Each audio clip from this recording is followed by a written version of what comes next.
Dans un petit village reculé de la forêt d'ébène, vivait une communauté soudée où la tradition et les histoires orales jouaient un rôle central. On disait qu'elle hantait les nuits les plus noires, attirant ceux qui osaient croiser son chemin.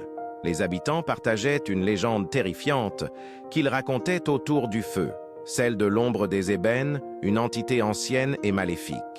Un soir, un groupe d'amis, Amara Kofinia et Malik, décida de percer le mystère de l'ombre des ébènes. Malgré les avertissements des anciens, ils s'aventurèrent dans la forêt pour prouver que la légende n'était qu'un mythe.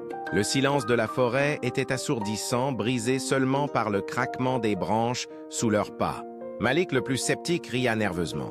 Soudain, un murmure étrange s'éleva comme si la forêt elle-même murmurait leur nom. « C'est le vent, rien de plus, dit-il en avançant. » Pourtant, une ombre se profila derrière les arbres, provoquant un frisson d'anxiété dans le groupe.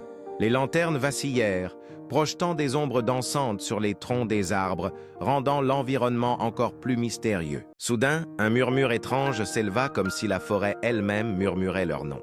Malik, le plus sceptique, ria nerveusement. « C'est le vent, rien de plus, dit-il en avançant. » Mais bientôt, leurs lanternes commencèrent à s'éteindre une à une. L'obscurité les enveloppa et une sensation glaciale leur parcourut la peau.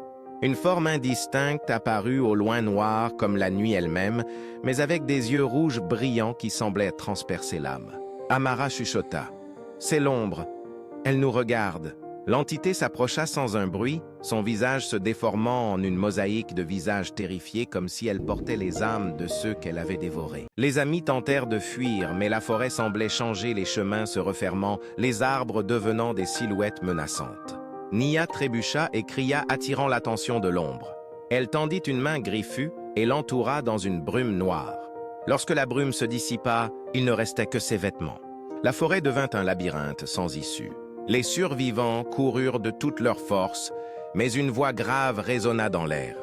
« Vous avez réveillé ce qui ne devait jamais l'être. » Au petit matin, les villageois ne retrouvèrent que les lanternes abandonnées des jeunes, disposées en cercle au centre de la forêt. La légende de l'ombre des ébènes s'enrichit d'un nouveau chapitre, et plus personne n'osa jamais s'aventurer dans les profondeurs de la forêt.